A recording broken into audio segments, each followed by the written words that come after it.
Bismillahirrahmanirrahim. Assalamualaikum warahmatullahi wabarakatuh. Hari ini kita masuk untuk perkuliahan ke-12 ya, untuk mata kuliah riset operasional. Hari ini materi saya itu berjudul model integer. Jadi atau sering disebut dengan integer programming kalau di bukunya Hamdi Ataha. Materi kuliah hari ini juga sebagian besar saya ambil dari buku Hamdi Ataha. Jadi nanti silahkan dibaca kembali buku Hamdi Ataha. Karena apa yang kita pelajari ini betul-betul baru gitu. Jadi mungkin ketika saya menyampaikan belum sepenuhnya paham, tapi nanti bisa dibaca kembali di materi perkuliahan, di petunjuk praktikum, dan juga nanti di bukunya Hamdi Ataha.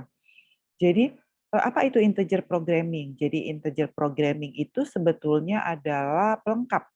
Jadi dia pelengkap dari linear programming. Kita sudah mempelajari bagaimana melakukan optimalisasi dengan menggunakan linear programming. Tetapi seringkali ketika kita selesai dengan optimalisasi linear programming, nilai X1 dan nilai X2 itu bentuknya bilangan pecahan, misalnya 3,2, 1,3, 40,7, jadi bilangannya pecahan. Padahal terkadang dalam dunia nyata ada output-output, ada produk-produk yang tidak bisa diproduksi dalam bentuk bilangan pecahan. Misalnya saya mau optimalisasi, saya punya peternakan. Peternakan saya itu ada sapi, ada kambing, ada domba. Nah, tentu ketika saya bicara sapi, kambing, dan domba, domba itu tidak bisa produksinya 2,3, sapi itu produksinya tidak bisa 10,1. Ya, jadi dengan integer kita akan menghasilkan hasil optimalisasi yang bentuknya bilangan bulat. Jadi dia 10, 1, 2, 3, jadi tidak menggunakan bilangan desimal. Bisa ikutin sampai sini? Nah, karena integer ini adalah kelanjutan dari linear programming, maka tentu saja kita harus ketika kita dapat model, modelnya harus dioptimalisasi dulu dengan linear programming. Jadi dia harus selesai dulu linear programming, baru nanti dilanjutkan dengan integer programming. Karena itu di awal mahasiswa diberi dulu materi tentang linear programming, dan hari ini kita akan naik dengan integer programming. Nanti ada lagi yang lain namanya goal programming. Kalau goal programming itu juga kelanjutan dari linear programming. Nanti di perkuliahan terakhir kita akan bicara goal programming ya. Itu yang paling tinggi dari linear programming itu adalah goal programming. Jadi dia melengkapi. Bisa ikutin sampai sini? Jadi hari ini saya akan menjelaskan tentang integer programming. Nah, dalam integer programming ini tentu saja kalau kita melakukan analisis data dengan menggunakan QM itu kan tinggal masukin data, nanti tinggal pilih integer, gampang kalau pakai QM. Tetapi ketika kita melakukan perhitungan secara manual, maka penggunaan integer programming dalam model riset operasional itu memerlukan pemahaman matematika tingkat advance ya. Jadi nanti kita akan banyak melakukan substitusi, eliminasi gitu ya. Itu persamaan-persamaan matematika. Jadi matematikanya udah tingkat advance. Jadi harapan saya semua sudah paham dengan matematika gitu karena kita mau mulai dengan substitusi, eliminasi, kemudian untuk persamaan matematika. Saya share screen dulu materi perkuliahan kita hari ini. Ini adalah materi perkuliahan kita. Jadi, mohon maaf.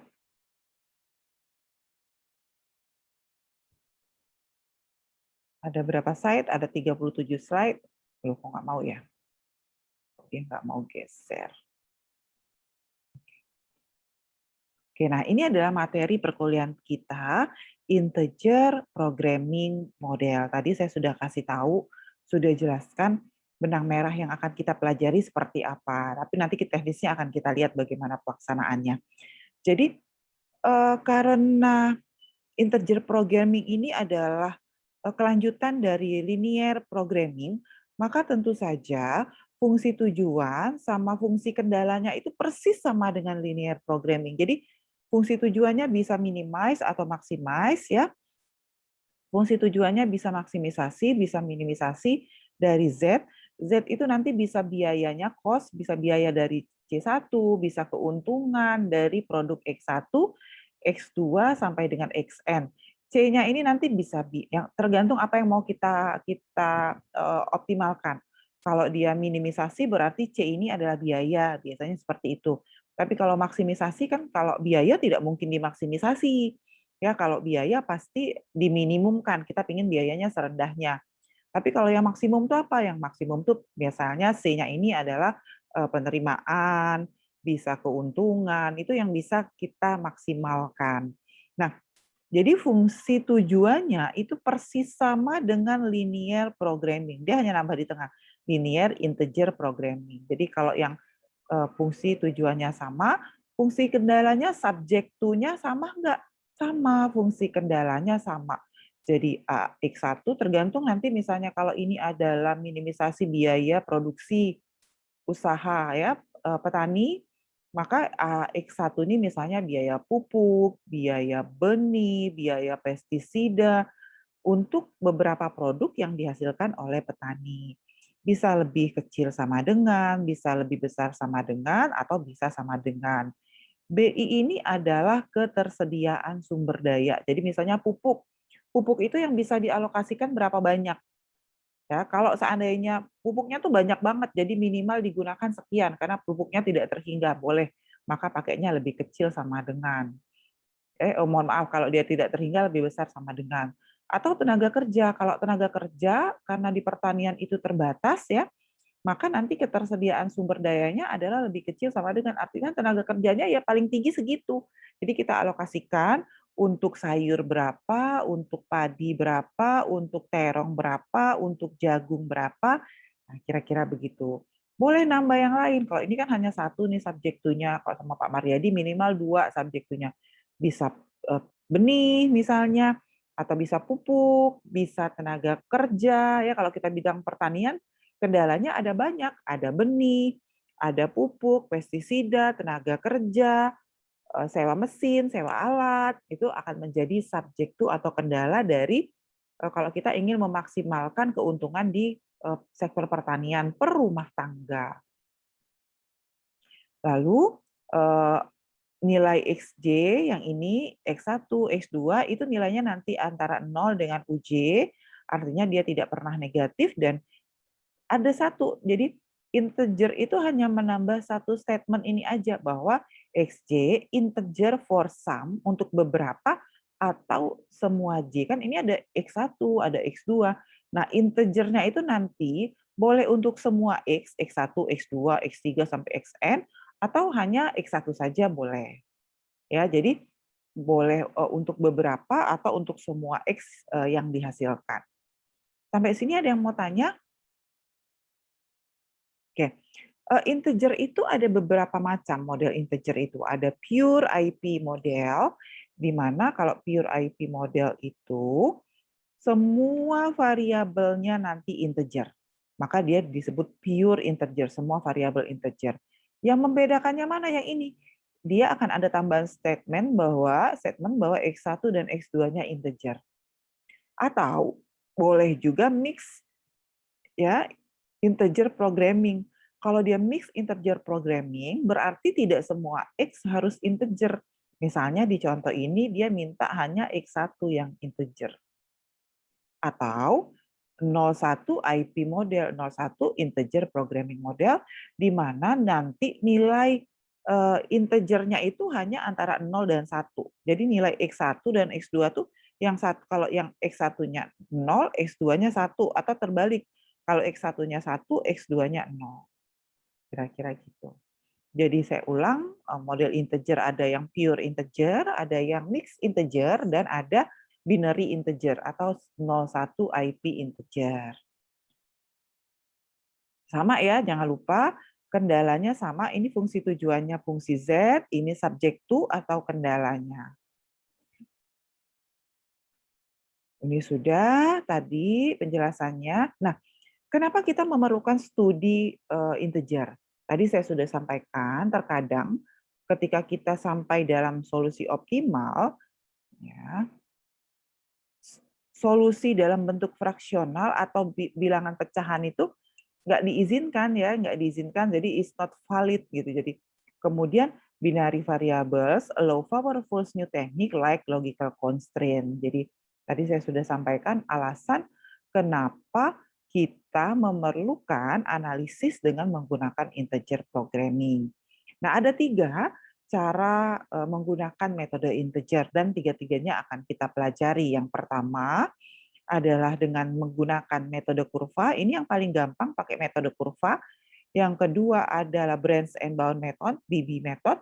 Dan yang ketiga adalah relaxation atau perluasan dari BNB method. Jadi akan kita pelajari 3 metode, curve method, branch and bound method, dan relaxation BNB method. Jadi relaxation itu artinya perluasan.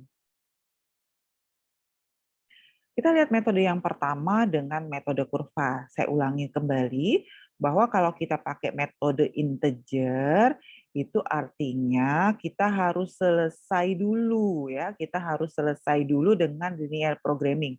Jadi kita tidak bisa melakukan analisis integer kalau linear programming-nya belum selesai. Maka maksimum dari 3x1 ditambah 2x2 ya. 3x1 ini adalah fungsi tujuannya. Subjek to kendalanya ada 3. Kendala pertama adalah 3x1 ditambah x2 lebih kecil dari 9. X1 ditambah 3x2 lebih kecil dari sama dengan 7. Dan min x1 ditambah x2 lebih kecil dari 1. Lalu mereka minta x1 dan x2 itu semuanya integer. Ya, jadi dia minta X1 dan X2 integer. Coba Amanullah. Kalau kita punya kasus seperti ini, biasanya kalau dengan linear programming apa dulu yang harus dilakukan ya? Silakan.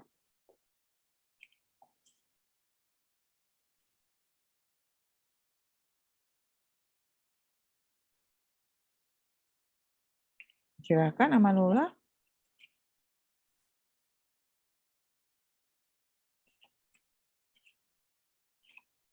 Bisa ingat kalau dengan linear programming apa dulu yang harus dilakukan? Silakan. Apa yang mau dikerjakan? Mengerjakan maksimum dulu, fungsi tujuan dulu, atau fungsi kendala biasanya? Ingat nggak? Ingat Amanullah? Coba Gevira, kendala. Kendala. Oke, kendala. Kendalanya diapain? Substitusi bukan, Bu? Disubstitusi. Oke. Yakin disubstitusi? Kalau dia pakai metode kurva, diapain?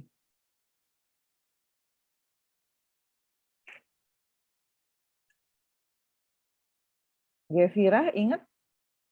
Coba, Gevira. Kalau metode kurva, betul. Fungsi kendala dulu yang akan dikerjakan, yang akan diselesaikan. Diapain kalau metode kurva, fungsi kendalanya? Masih ingat, Gevira?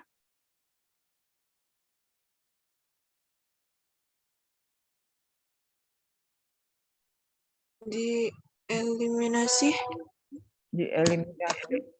Kalau kurva tuh nggak pakai eliminasi. Kalau matematika nanti baru eliminasi. Sekarang kita pakai metode kurva dulu. Coba diapain? Silakan. Risanita, silakan. Risanita bisa bantu diapakan? Bisa. Kalau kita mau ke kurva? Mungkin nentuin dulu titik-titiknya dengan cara eliminasi atau substitusi, Bu. Titik-titiknya ya. Oke, jadi yang pertama harus kita lakukan adalah, masih ingat nggak? Mencari, jadi belum eliminasi ya. Kita belum melakukan eliminasi. Kita harus gambar dulu kurvanya. Cara pertama itu adalah menggambar kurva kendalanya masing-masing. Kendala 1, kendala 2, kendala 3. Yang kedua, baru nanti kita tentukan titik potong antar kurva, berpotongan dengan apa saja. Yang ketiga, nanti baru kita cari titik optimumnya dengan menggunakan maksimum 3x1 plus 2x2. Jadi, yang pertama itu kita harus gambar dulu kurvanya. Ini kan ada 3 kurva nih berarti. Nah, coba siapa nih? Sabila Amalia Salam. Sabila, coba Gimana cara gambar kurva 3x1 plus x2 lebih kecil dari 9?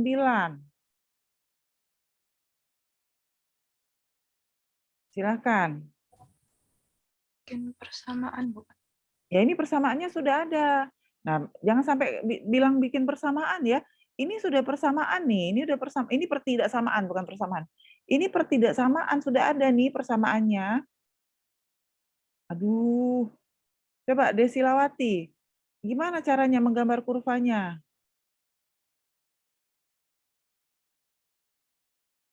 Gimana? Linear programming sama Pak Mariadi. Kuliah pertama, kedua, ketiga tuh sampai makan berapa kuliah itu saking banyaknya. Boleh Bu, saya bantu Bu. Oke, silakan Rifki. Jadi untuk menentukan kurvanya itu pertama-tama kita tentukan dulu Titik. yang jadi sumbu X dengan sumbu Y-nya itu yang mana. Anggaplah X1 itu adalah sumbu Y, maka di sini biar dia jadi garis, X1 itu kita nolkan. Kemudian dari 0 itu kita bisa hitung X2-nya berapa. Nah, di situ kita dapat satu titik dengan X1-nya 0, maka X2-nya berapa. Kemudian selanjutnya yang X2-nya kita nolkan, kemudian jadi dapat 2 titik, di situ bisa kita tarik garisnya, Bu. Oke, baik. Jadi betul ya, Rifki hanya bahasanya saja yang masih ini, tapi Rifki paham. Ya, jadi cara menggambar kurvanya itu adalah mencari titik potong persamaan pertama ini dengan sumbu X dan sumbu Y. Mencari titik potongnya dengan sumbu X dan sumbu Y. Bagaimana cara mencari titik potongnya? Yang pertama, kan kita ada persamaan nih. Kita punya persamaan, ada 3x1. Nah, ini gimana mau naik ini ininya matematikanya ini. X2 ya lebih kecil dari 9. Maka kita cari titik potong dengan sumbu X. Kalau titik potong dengan sumbu X, maka X1-nya sama dengan 0. Kalau X1-nya sama dengan 0, maka ininya 0 kan berarti 3 kali 0, 0 berarti tinggal X2 anggap sama dengan 9. Maka nanti titik pertama itu adalah 0 dan 9. 0 dan 9, titik potong dengan sumbu X1-nya. Yang kedua, cari titik potong dengan sumbu X2.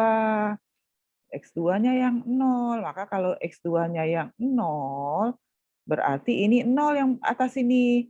Maka dia 3x1 sama dengan 9. Nah, berarti X1-nya berapa? X1-nya 9 bagi 3 dapatnya 3. Maka titik yang keduanya adalah ya X1 sama 3 kan? Berarti 3,0. Baru kita gambar kurvanya. Nah, nanti sama untuk yang kedua, untuk yang ketiga, baru kita bisa gambar kurva seperti ini. Nih, inilah kurva yang tadi, ininya 3 kan 0, 0, 0, 3 sama 0 tadi. Ini harusnya kalau mau atasnya tadi kan 30 sama 09 ya. Nah, sudah hapus pula.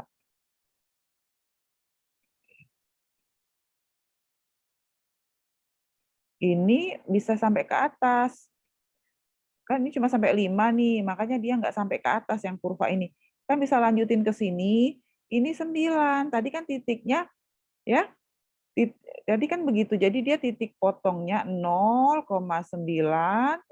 kok 3,0 dan 0,9 ialah untuk yang ini. Nah, ini yang kita cari tadi. Nah, dengan cara yang sama, jadi betul yang disampaikan Rifki, dengan cara yang sama kita cari titik potong untuk yang kedua. X1 ditambah 3x2 lebih kecil sama dengan 7. Cari titik potong dengan X1. Berarti kalau X2-nya 0, X1-nya pasti 7. Makanya di sini 7,0. Tapi kalau X2, X1-nya yang 0, X2-nya berarti 7 dibagi 3, 3,5. Makanya di sini ada nilainya 7 sama ini ya, sebentar, 3,5, 7/3 itu sekitar 2, sekian ya, 7 bagi 3. Nah, inilah titiknya garis kedua. Garis ketiga tadi min X1 ditambah X2. Nah, ini dibalik ini. Nah, ini min X1 ditambah X2 lebih kecil dari 1. Ini terbalik ini. Lebih kecil nih, lebih kecil dari 1. Lebih kecil sama dengan 1. Nah, gambar. Kalau yang ini karena dia minus, jadi dia ke atas kurvanya. Nah, tinggal kita lihat. Kita lihat kalau dia lebih kecil, maka untuk kurva yang ini, berarti kan yang diarsirnya yang ini, ya enggak? Yang sini kan, yang diarsir. Nah, kalau kurva yang ini lebih kecil juga, berarti yang diarsirnya yang bawah sini. Nah, oke. Yang ini mana? Ini karena di depannya minus, dia X1, jadinya nanti kalau dia dikali, jadi X1 min X2 lebih besar dari min 1, maka nanti dia yang diarsir itu yang sebelah kanan, secara matematik. Nah, yang ini. Nah, yang diarsir wilayahnya itu. Sampai atas sebetulnya. Tetapi kita kan memerlukan wilayah yang merupakan titik potong dari 3 persamaan itu. Oh, ternyata yang dilewati oleh merah, biru, hijau itu yang diarsir biru ini. Kan gitu kalau linear programming. Setelah itu baru kita cari titik potong. Mana titik potongnya? Oh, ini. Kalau ini tidak perlu dihitung karena ini pasti sudah 01. Ini sudah 30. Ini sudah 220. Nah, tinggal yang kita cari itu adalah titik potong. Makanya titik potong itu langkah kesekian. Titik potong sama titik potong. Lihat yang ini, yang A ada titik potong A sama titik potong B. Titik potong A itu dia berpotongan dengan garis yang mana? Oh, yang titik A itu garisnya X1 ditambah X2 lebih kecil dari 7 dengan yang ini kan, yang ini sama yang ini. Oh, yang ini berarti 3X1 ditambah X2 lebih kecil dari 9. Itu yang titik A. Titik B yang berpotongan yang mana? Titik B yang berpotongan min X1 ditambah X2 lebih kecil dari 9, yang ini sama yang ini. Yang ini berarti kembali ke X1 ditambah X2 lebih kecil dari 7. Dapat 2 titik. Nah, baru sampai sini kita bisa eliminasi atau substitusi. Jadi, pertama kali yang harus kita kerjakan itu adalah gambar dulu kendala anggarannya. Baru kita tahu persamaan yang mana yang bisa kita eliminasi atau bisa kita substitusi. Ya, nanti dilihat X1, X2-nya mana. Di sini kan nanti dapat X1, X2. Di sini juga nanti dapat X1, X2. Nanti lihat mana X1 dan X2-nya yang menghasilkan paling besar. Kalau di sini tadi, kalau untuk kasus yang saya tampilkan ini, nanti kita dapat titik potong optimalnya itu di titik A. Karena X1-nya dapat 2,5, X2-nya dapat 1,5. Nanti silakan buktikan dengan B, coba dihitung. Ya, kalau di B itu berapa? Kalau optimalnya sebetulnya di titik A, tapi kalau kurang yakin boleh hitung di B, cari Z-nya. Kalau sudah 2,5 sama 1,5, kita bisa cari nilai Z. Ya kan? Nilai Z-nya yang mana? Nilai Z-nya yang ini. Nah, masukkan tadi 2,5 sama 1,5, nanti dapat nilai Z-nya. Bisa nggak di titik yang lain dicari nilai Z-nya? Bisa. Di semua titik yang ada, ini kan ada beberapa titik nih ya, ini ada titik, di sini ada titik, ini tadi 2,5, 1,5, ini nanti 1 sama 2 kalau nggak salah titik ini nanti dapatnya. Ini adalah 0 sama 1. Ini adalah 0 sama, ini 2,0 dan ini 3,0. Dapat titiknya, nanti cari coba Z-nya mana yang paling besar. Oke, sampai sini ada nggak yang mau tanya? Silahkan. Silakan, sebelum saya lanjutkan dengan materi selanjutnya.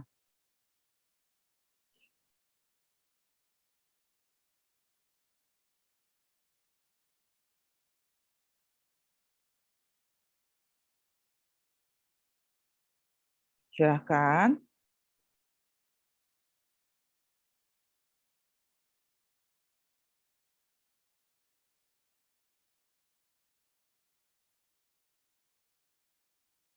Ada yang mau tanya? Nah, kalau disuruh mau tanya, diam semua. Tapi kalau saya yang tanya, pada nggak bisa. Ayo, ada yang mau tanya nggak?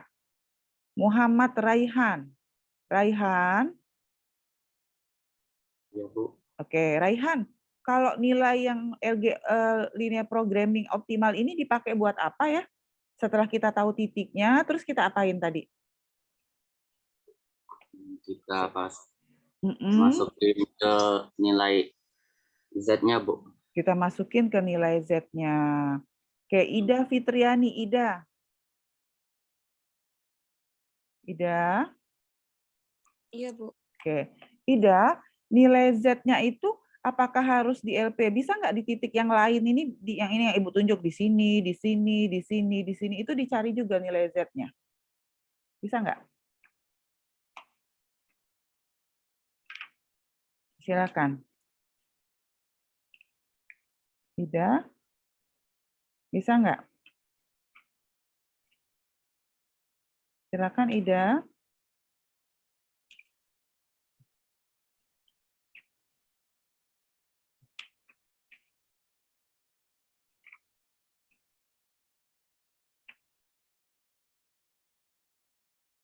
Ida, bisa nggak di titik yang lain dicari Z-nya? Anzulena Putri Viranika. Anzulena, bisa nggak dicari nilai Z-nya di tempat yang lain?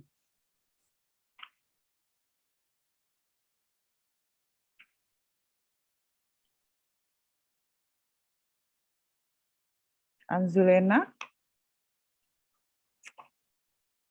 Harda Kinanti. Harda, bisa nggak nilai Z itu dicari di titik yang ini, yang 3 ini? Harda, bisa nggak? Bisa nggak Harda?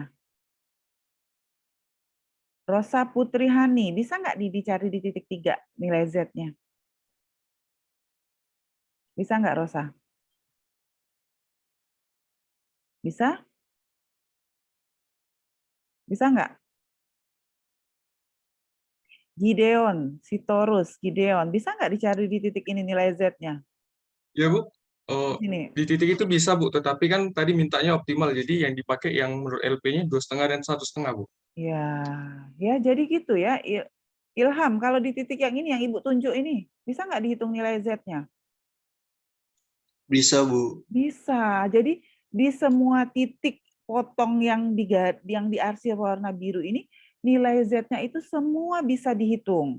Tetapi yang kita ambil yang optimal. Optimal itu syaratnya apa? Tergantung mau maksimum atau minimum. Kalau maksimum berarti yang kita ambil itu adalah yang nilai Z-nya paling besar. Tapi nanti kalau dia minimum, yang kita ambil adalah Z yang paling kecil. Nah, ini gimana saya mau lanjut dengan integer kalau LP-nya aja masih keleleran ini. Gimana ini kira-kira? Ya, jadi kita gambar dulu kendalanya, cari titik potong, lalu sudah cari titik potong kurvanya ya yang tempat dia berpotongan, lalu cari Z-nya. Nanti Z-nya diambil yang paling besar, itulah yang LP optimal. Nah, maka kalau kita masukkan ke persamaan tujuan tadi, X1 2,5, X2-nya 1,5, kita dapat Z-nya 10,5. Persoalannya adalah, ini sudah selesai proses optimalisasinya sebetulnya. Tetapi dia tadi soalnya minta dua-duanya integer, sementara pada saat posisi optimal sekarang X1 sama X2-nya ini belum integer. Maka kita harus lanjutkan supaya dia integer. Desilawati, coba dulu. Kenapa harus dilanjutkan tadi, Desila? Karena belum integer, Bu. X1 Karena sama belum X2-nya. integer. Ya. Belum. Jadi karena belum integer, maka kita harus integerkan. Ini persamaan kita tadi ya, yang kurva pertama. Nah, persoalannya adalah kita kan punya garis nih. Kita punya kurva. Ini kan metode pertama kita pakai kurva dulu, belum pakai matematik. Pakai kurva tadi kan kita sebetulnya titik potongnya ada macam-macam tadi kan. Saya balik ke kurva, mana nih kurvanya nih. Ya kan? Ini kan ada berbagai titik potong kan sebetulnya tadi saya sudah sampaikan titik potong luar itu ada ini 1, 2. Ini tadi 2,5 sama 1,5. Ini tadi 0,1 titiknya. Ini tadi 20, ini tadi 30. Atau 1 ini masuk loh, 01 sebetulnya karena dia ada di dalam wilayah diarsir. Atau kalau mau di sini juga ada 11, kan integer semua 11.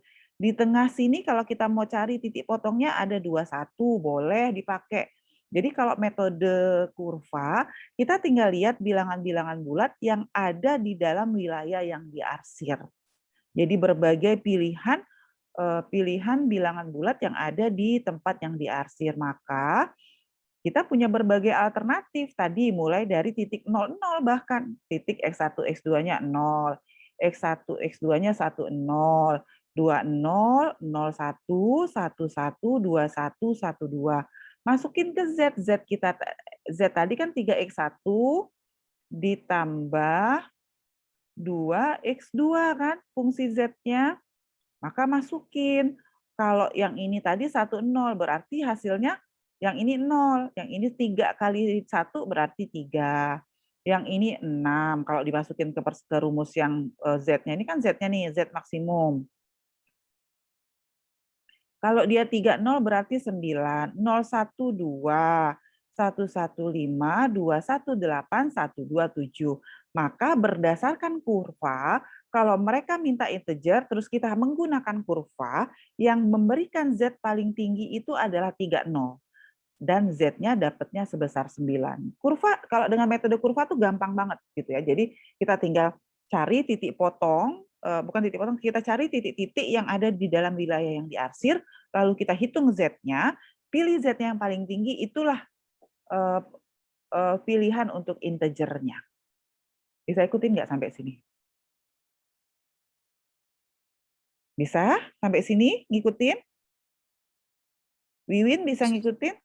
Wiwin, jadi kalau metodenya yang digunakan adalah metode kurva, kita apa yang kita lakukan tadi? Ngelihat apanya, Wiwin coba? Silakan. Wiwin, ngelihat apanya, Win? Silakan, Wiwin. Ngelihat apa tadi, Win? Silakan, Win. Ngelihat apa tadi? Nah, Wiwin nih senyum-senyum aja dari tadi. Apa? Titik potong? Potongnya. Ya, titik potong yang di mana? Yang di kurvanya, Ibu. Yang di?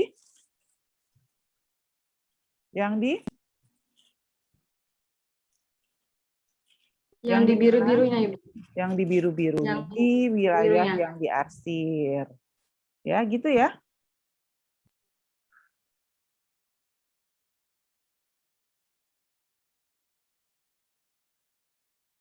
Oke, Mu'alia 30 ini dapat dari mana, Mu'alia? Mu'alia, Bu Mariera?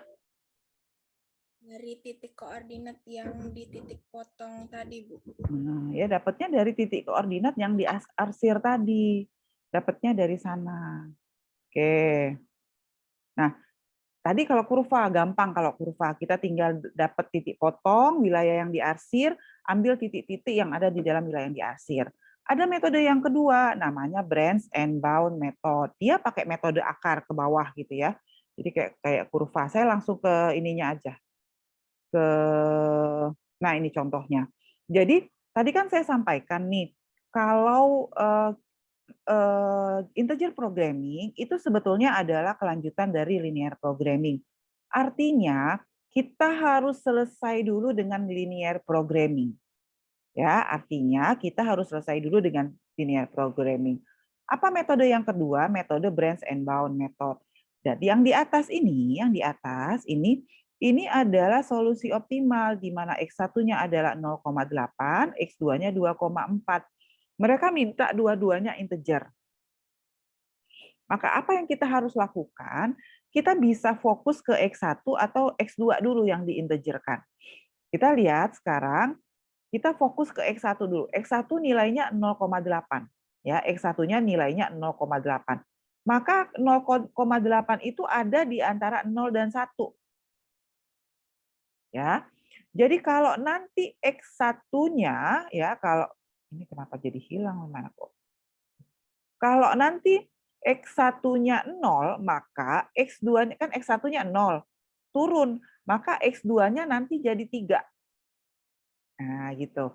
Jadi kalau X1-nya 0, X2-nya nanti jadi 3. Sehingga nanti di sini X1-nya 0, X turun kan berarti X2-nya jadi 3. Atau terbalik, kalau kita X1-nya 1, maka X2-nya adalah 2.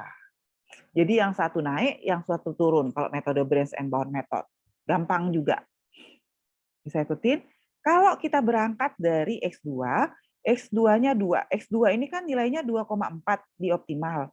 Berarti dia ada antara 2 sama 3. 2 sama 3. Kalau yang ini kan ada antara 0 dan 1. 2 dan 3. Maka kalau kita turunkan X2-nya jadi 2, maka X2-nya 2, X1-nya tadi naik 0,8 jadi 1. Tetapi kalau kita memilih menaikkan X2, X2-nya naik jadi 3, naik X2-nya, maka X1-nya itu jadinya 0. Ini metode branch and bound. Ayu Aulia, coba Ayu. Ayu ini kenapa dapatnya 0,3 Ayu? Coba silakan Ayu. Dapat dari mana 0,3-nya? Karena 0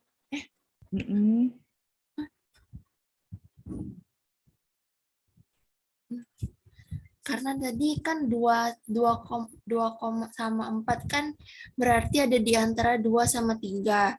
Jadi X2-nya di 3, X1-nya di 0. Jadi kalau X1-nya turun kuncinya ya, X2-nya kita naikin gitu. Sama juga kalau kita berangkat dari X2. Bisa ikutin sampai sini?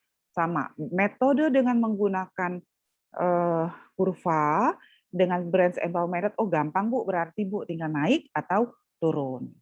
Ya enggak? Sampai sini ada yang mau tanya enggak kira-kira? Silahkan. Kalau ada Saya, yang Bu. ya silakan. Rifki ya, silakan Rifki. Ya, di yang branch method tadi, Bu. Mungkin boleh, Bu, iya, saya mau nanya yang ini, Bu, yang di bawah itu, Bu. Itu kan tadi kita misalkan yang X2 kurang dari sama dengan 2. Nah, itu kan dia awalnya itu dari 2,4, Bu. Kemudian dia turun menjadi 2 kan, Ibu. Berarti dia turun 0,4. Kemudian tapi X1-nya itu karena yang X2-nya turun jadi naik kan, Bu. Ya. Tapi kenaikannya itu cuma 0,2, Bu. Kan itu nggak seimbang. Gimana, Ibu? Ya, nggak apa-apa. Karena kita maunya dengan metode integer itu yang penting dia bilangan bulat. Nah, tinggal nanti dari berbagai opsi yang kita punya ini, kita cari Z-nya. Mana yang memberikan Z paling tinggi. Nah, semua pilihan kita tadi itu sebetulnya ada di dalam, kalau kita kurva, ini kurvanya ya, maka dia ada di dalam titik-titik ini sebetulnya. Nah, tinggal nanti kita cari mana dari 4 alternatif ini yang memberikan Z paling tinggi. Ya. Ada yang mau tanya sampai sini? Izin tanya, Bu. Kalau Ya, untuk silakan. tadi kan ada yang metode kurva yang sekarang ini branch bound ini, Bu. Nah, itu kalau di dalam satu masalah yang sama tuh, Bu, tapi digunakan 2 metode ini, hasilnya tetap sama atau enggak, Bu? Harusnya Kesimpulannya sama. nanti, Bu. Harusnya sama, karena kan nanti kita cari Z-nya. Yang dicari Z-nya yang paling tinggi. Ya kan? Walaupun metodenya berbeda, tetap Z-nya sama ya, Bu? Iya, kalau menurut saya. Ya, nanti yang akan memberikan ini paling tinggi adalah 0,3. Kalau nanti, oh ini nggak lihat objektifnya dulu, nih X1 tambah X2 sama dengan 6. Berarti yang akan memberikan paling tinggi ini 3, bisa X1, X2, ini 3 juga nih, ini 3 juga hasilnya. Ya. Baik, Bu. Terima kasih, Bu. Iya. Ini kan sudah gabung nih, dari sini kita bisa secara langsung menebak kalau yang sebelah kanan ini kalau kita pakai gambar kurva, kalau yang sebelah kiri ini kalau kita pakai branch and bound method. Lanjut ya, masih banyak ini sheet-nya. Oke, nah sekarang contoh yang kedua. Sebetulnya kalau kita masuk ke relaxation branch and bound method, kalau yang metode pertama kedua tuh gampang banget sebetulnya. Artinya kita tinggal lihat titik-titiknya saja, mana yang memberikan paling tinggi itu yang akan kita pakai. Ya.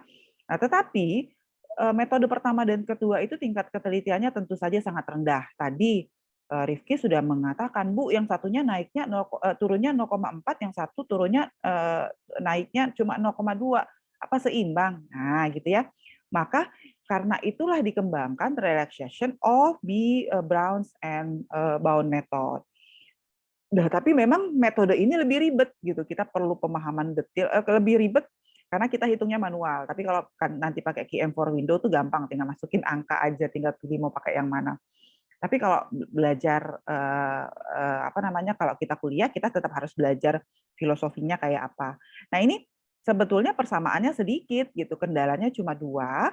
Fungsi tujuannya adalah Z5X1 ditambah 4X2, subjek to X1 tambah X2 lebih kecil dari 5, 10X1 ditambah 6X2 lebih kecil dari 45, dan dia minta dua-duanya integer.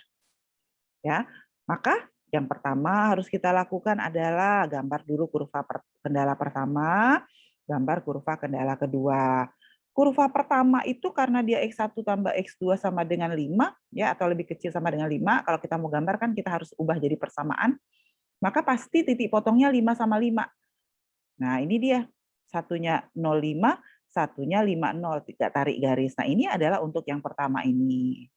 Nah, ini yang pertama. Yang kedua, bagaimana gambarnya nih?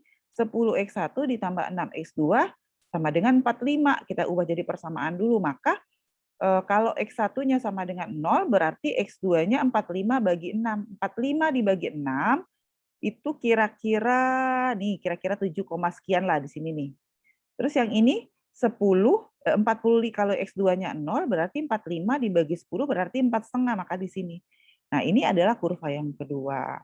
Kalau sekarang enak karena cuma 2, maka kita langsung cari titik potong kedua kurva ini untuk bisa dapat solusi optimalnya di sini. Cari titik potongnya, bisa substitusi, bisa eliminasi kalau ini ya. Karena ini kan sudah X1, berarti tinggal dipindahin aja X1 sama dengan 5 dikurang X2, masukin ke sini. Bisa substitusi, daripada susah-susah eliminasi mau kali-kalian.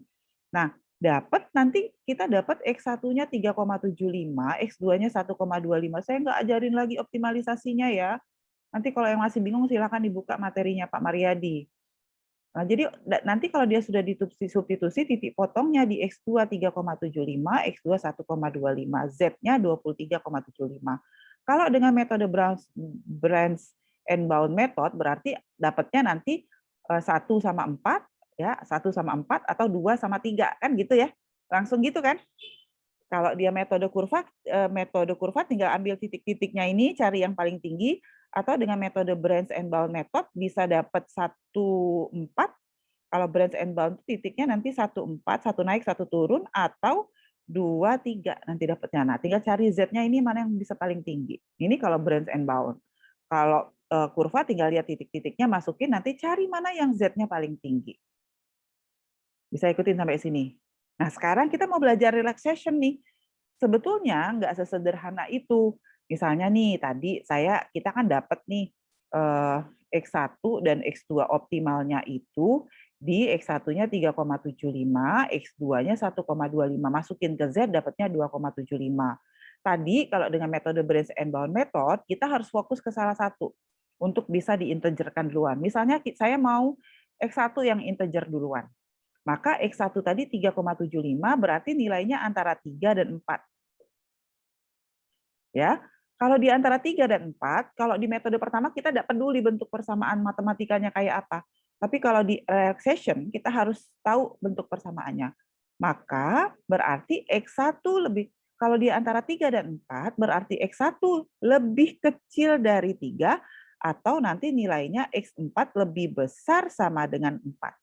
Lebih kecil sama dengan 3 dan lebih besar sama dengan 4. Ini persamaan matematika baru. Jadi kalau tadi kendalanya ada 2, dengan kita mau mengintegerkan X1 duluan, kita punya 2 tambahan kendala baru, yaitu X1 lebih kecil sama dengan 3 dan X1 lebih besar sama dengan 4. Maka dia bisa kita gambar. Ini persamaan kita yang awal, ya, ini persamaan kita tadi. Ini garisnya beda ya, garis yang atas ini beda, ini yang 55, ini garis yang ini. Maka kalau kita gambar X1 lebih kecil 5 itu berarti dia di sini 0,5 X1 lebih kecil sama dengan 3, itu artinya kurvanya kan lurus aja. Nah, inilah garisnya, daerah wilayahnya. Atau kalau yang X1 lebih besar 4, wilayahnya ke kanan. Jadi kalau tadi kita punya kurva, tadi kan awalnya kita punya kurvanya seperti ini nih. Nah, ya kita punya kurvanya seperti ini, maka ketika kita sudah gambar dua garis tadi, kan gini, satunya ke sini, satunya lagi ke sini. Ini diarsir. Nah, artinya yang wilayah segitiga ini itu tidak jadi wilayah optimal lagi. Ini nggak masuk lagi, tidak diarsir lagi, nggak jadi wilayah solusi optimal. Bisa ngikutin nggak sampai sini? Ya, jadi nambah kendala. Jadi awalnya kendalanya 2, sekarang kendalanya jadi 4. Dan wilayah optimalnya awalnya yang besar ini, sekarang dia ada wilayah 1, ada wilayah 2 yang kecil ini wilayah 2-nya. Yang kecil segitiga yang kecil ini wilayah 2-nya. Sama wilayah yang ini. Jadi wilayah optimalnya tuh jadi pecah. Konsepnya begitu. Nah, oke. Nah, sekarang kita nambah persamaan X1 lebih kecil 3 atau X1 lebih besar sama dengan 4. A new constraint. We have a new constraint, katanya gitu. Lalu, ini kalau kita pakai X1 lebih kecil sama dengan 3, kita lihat X1 lebih, berarti nanti cabangnya itu X1 lebih kecil 3 atau X1 lebih besar dari 4. Maka kita masukin, coba lihat, X1 lebih besar, lebih kecil dari 3 itu, dia bersinggungan dengan persamaan yang mana? Kan tadi di sini, X1 lebih kecil 3, ini X1 lebih besar sama dengan 4. Berarti X1 lebih kecil 3 itu bersinggungan dengan yang ini kan? Nih, berarti persamaan yang ini. X1 ditambah X2 sama dengan 5. Ya, X1-nya tadi sama dengan X1-nya tadi 3 kan? Persamaan keduanya adalah X1 sama dengan 3. Lalu kita substitusi X yang ini, kita substitusi ke atas sini. Kita dapat 3 ditambah X2 sama dengan 5. Maka X2-nya berapa? Berarti X2-nya adalah 2. Integer belum? Sudah. X1-nya 3, X2-nya 2, sudah integer. Jadi di sini tadi, ini X1-nya 3, X2-nya 2, sudah integer. Boleh enggak, Bu, nyoba yang ini? Boleh. Kalau kita mau buktikan, ini kan Z-nya 23. Ada nggak di cabang yang sebelah LP, yang di LP2 ini, yang nanti nilai Z-nya lebih tinggi? Maka kalau mau coba yang sebelah sini, berarti kita balik lagi ke sini. Nah, ini saya gambar lagi, kan tadi kita pakainya yang sebelah sini, yang X1 sama dengan 3. Berarti yang ini. Berarti titiknya ini. Maka persamaannya tuh yang ini. Yang ini kan dia motong yang ini. 10 X1 ditambah 6 X2 lebih kecil dari 45,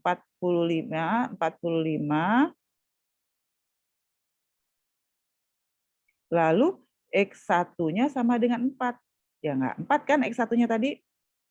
Maka di sini berarti 40, 10 kali 4, 40, ditambah 6X2 sama dengan, saya jadiin persamaan, sama dengan 45. Berarti kalau ini pindah ke sini, 45 kurang 45, maka 6X2 sama dengan 5. Jadi X2-nya berapa? X2-nya adalah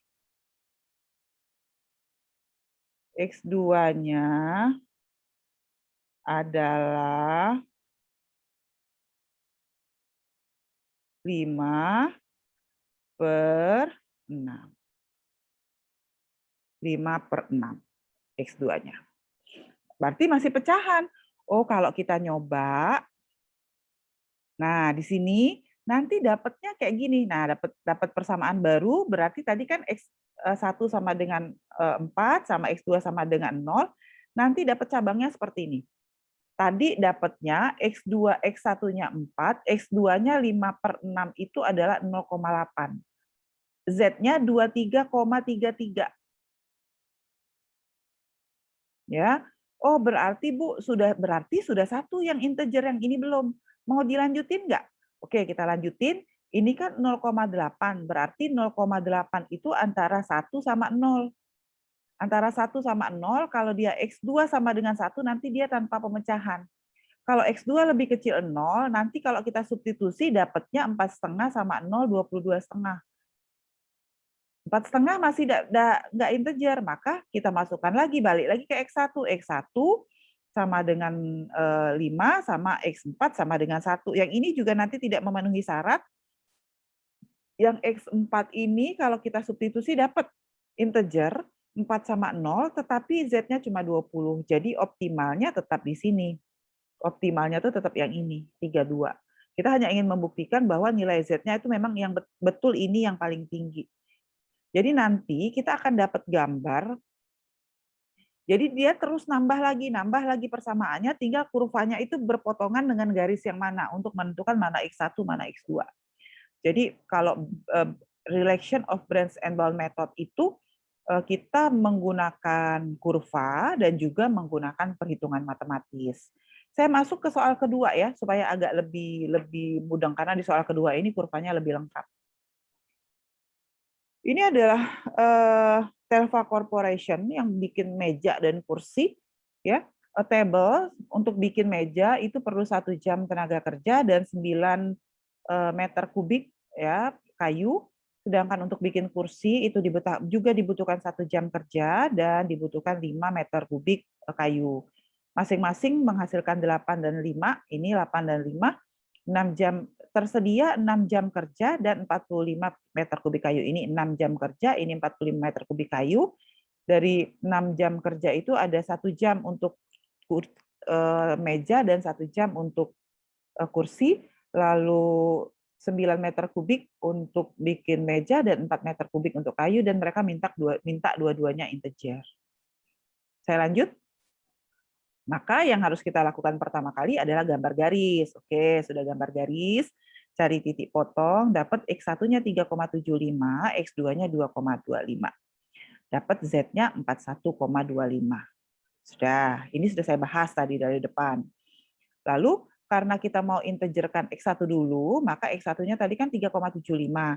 3,75 itu artinya dia antara 3 dan 4. Maka ada tambah persamaan, X1-nya 4, X1-nya 3, ini tadi persamaannya garisnya, ya, maka ini motong garis yang pertama, yang ini, yang X1 sama dengan 4 itu motong garis yang kedua. Jadi beda garisnya. Lalu ketika kita substitusi titik potong di sini, itu 41 dapatnya 4 sama 9,5. Dapatnya 1,8. Ya, dapatnya 1,8. Ini yang dipotong itu adalah 4. X1 sama dengan 4. Berarti yang ini ya. Kalau tadi kan kita kerjanya yang ini, sekarang kita kerjanya yang ini. Dia pilih X1 sama dengan 4. Maka kalau X1 sama dengan 4, garisnya yang ini. Garisnya yang ini.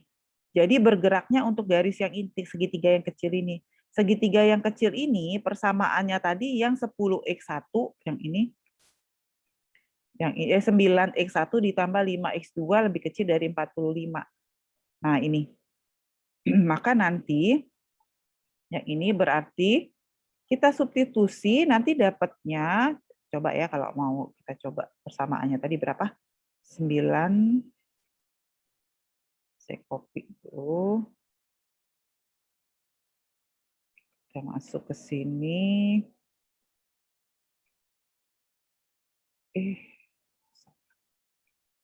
Copy ke sini.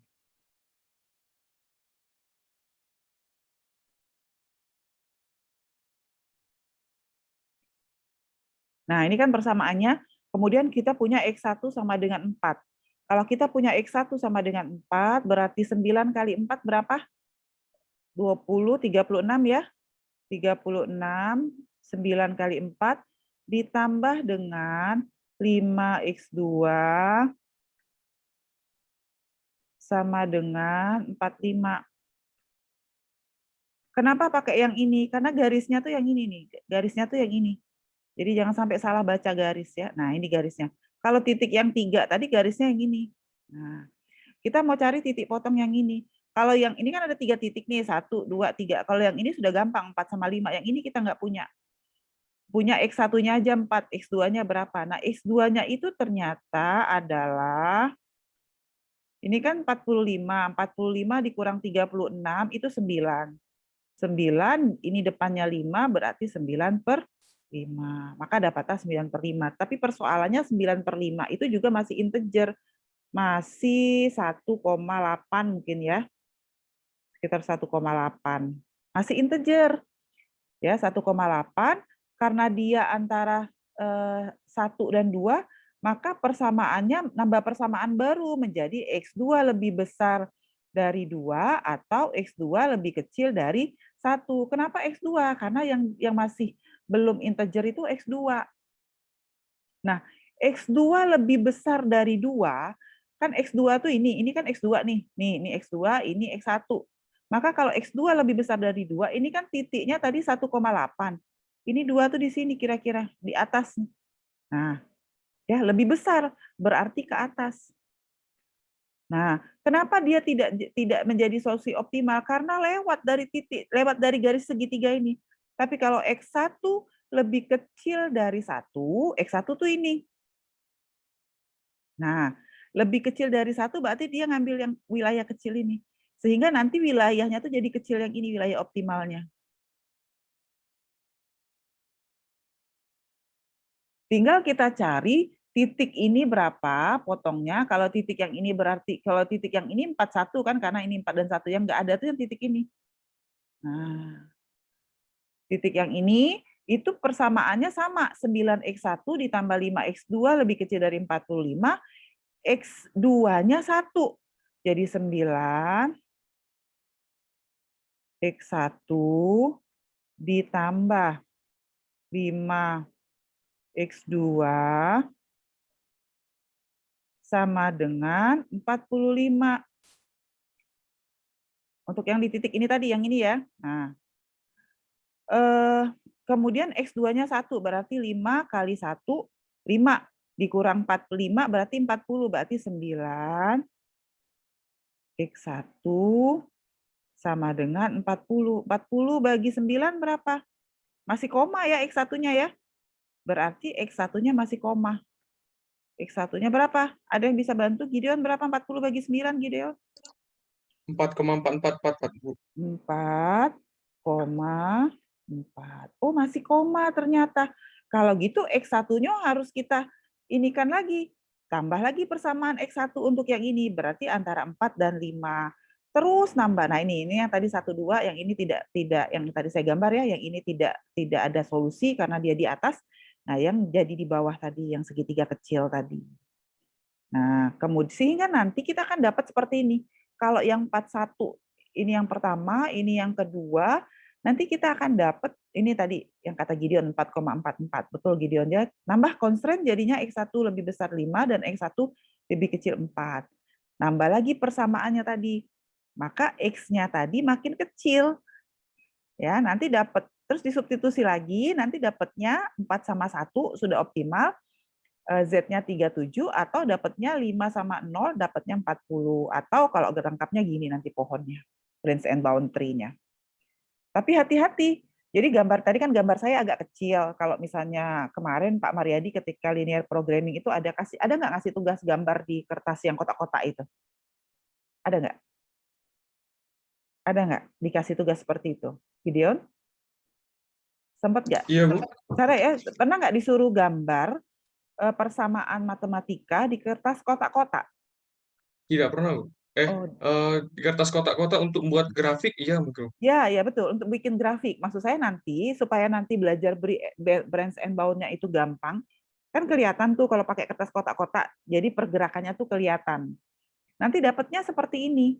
Z-nya 40, 37, mana yang optimal? Ini 39, yang optimal tentu saja 5 dan 0. Ya, ini namanya branch and bound. Jadi ini general model tadi saya sudah sampaikan di depan bahwa integer programming itu tidak menambah tahap, tidak merubah persyaratan fungsi tujuan dan fungsi kendala, tetapi integer programming itu menambah tahap optimalisasi supaya nanti hasil output optimalnya itu tidak merupakan bilangan pecahan. Silahkan jika ada yang ingin ditanyakan terkait dengan perkuliahan hari ini. Itu tadi Bu, izin bertanya Bu. Itu tadi branch and bound-nya itu kan X1-nya itu ada yang masih koma Bu, bilangannya. Yang X2-nya juga bilangannya masih koma tuh Bu. Tetapi kenapa yang diambil X1 Bu? Kenapa nggak X2 gitu Bu? Oh, boleh. Kan tadi pada saat kita belajar, pada saat saya sampai di sini boleh. Misalnya Gideon pengen, saya tadi berangkatnya pada yang kecil kan. Boleh, kalau Gideon mau berangkat kan tadi pilihannya yang ini pada saat kita baru awal belajar branch and bound, kita kan boleh bergerak dari X1 atau boleh bergerak dari X2. Jadi boleh nanti, nah ini kan boleh bergerak dari X1, boleh bergerak dari, tadi saya bergeraknya dari X2. Kalau mau bikin bergeraknya dari X3 boleh, dari X1 boleh. Jadi di soal kedua, di soal pertama ini kan kita sudah bergerak dari X1 nih. Ya, yang ini kita bergerak, yang ini kita bergerak dari X2. Itu saja sih sebetulnya karena ingin membedakan saja. Tapi sebetulnya soal pertama sama soal kedua ini kan mirip. Hanya yang satu bergerak dari X1, yang satunya bergerak dari X2. Boleh saja. Misalnya maksud Gideon kan, yang ini ya, kalau ini bergerak dari, kalau yang ini kita nggak bisa, enggak pasti bergerak dari X2, karena X1-nya sudah integer. Tapi kalau yang ini kita boleh bergerak dari X1, boleh bergerak dari X2. Terserah mau bergerak dari mana dulu. Baik Bu, terima kasih Bu ya. Ya. Ada lagi silakan. Ada yang mau tanya? Ayo silakan.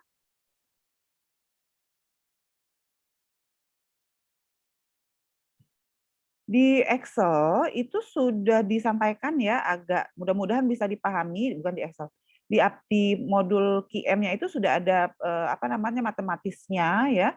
Ini di sini sudah ada proses. Nah, ini harus gambar dulu, cari titik ya.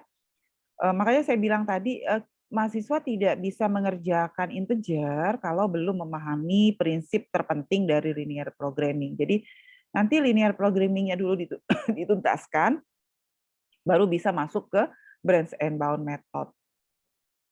Ya, ini ada ininya, ada matematiknya. Semoga betul ya bikin matematiknya. Silakan nanti kalau ada koreksi, siapa nanti mau koreksi, ini kebetulan memang belum pernah dikoreksi sama sekali gitu. Jadi saya hanya bikin manual saja. Bisa saja ada salah hitung, ada salah ketik. Boleh nanti silakan kalau ada yang mau bantu koreksi. Ya, perhitungan ini udah betul atau belum. Nah, nanti ini sudah dikasih satu-satu, nih dapat cabangnya seperti ini. Hitungannya yang ini AF segala macam ini. Nah, ini cabangnya, tapi kalau kita pakai QM tentu akan menjadi lebih mudah. Kita tinggal masukkan constraint ya, ini ininya. Nanti pilih integer ya. Ininya. Nah, ini langsung keluar begini gitu, nggak perlu lagi substitusi. Ya, jadi langsung 5,0 hasilnya sama dengan hasil perhitungan manual harusnya. Nah, ini titiknya langsung dia kasih tahu di mana titiknya di sini 0,5. Kalau dia menggunakan QM for window. Ada tugas ya, ini ada tugas kembali untuk hitungnya manual dan pakai QM, nanti diupload di ELE, silahkan dicoba bagaimana perhitungannya. Boleh dilakukan per kelompok, jadi nanti silahkan PJ kelas mengatur kelompok berdasarkan urutan absen aja ya, jadi jangan sampai tidak ada mahasiswa yang tidak dapat kelompok.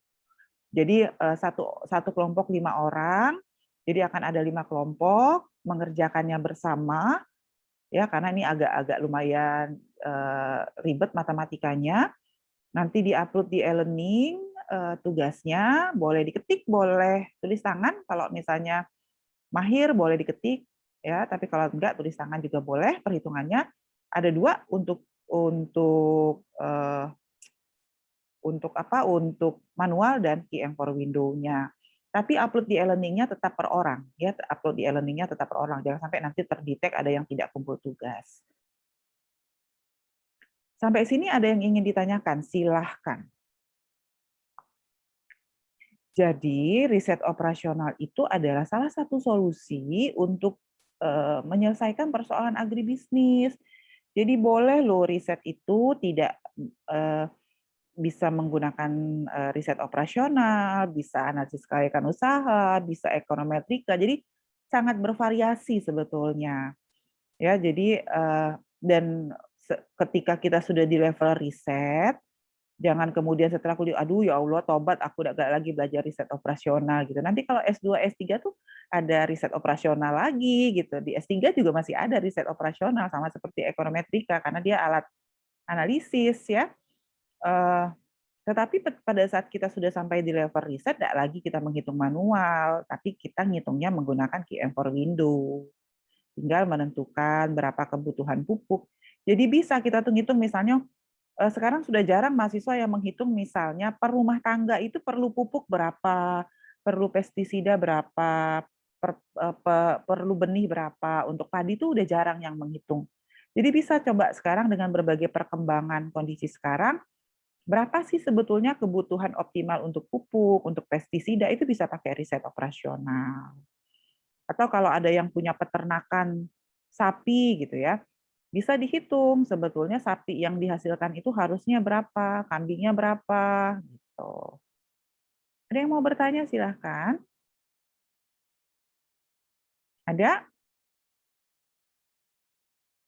Ada yang mau tanya? Nah, kalau disuruh tanya diem semua. Oke, kalau tidak ada yang mau bertanya, saya tutup kuliahnya. Terima kasih atas perhatiannya. Salam sehat selalu. Wassalamualaikum warahmatullahi wabarakatuh. Waalaikumsalam. Waalaikumsalam.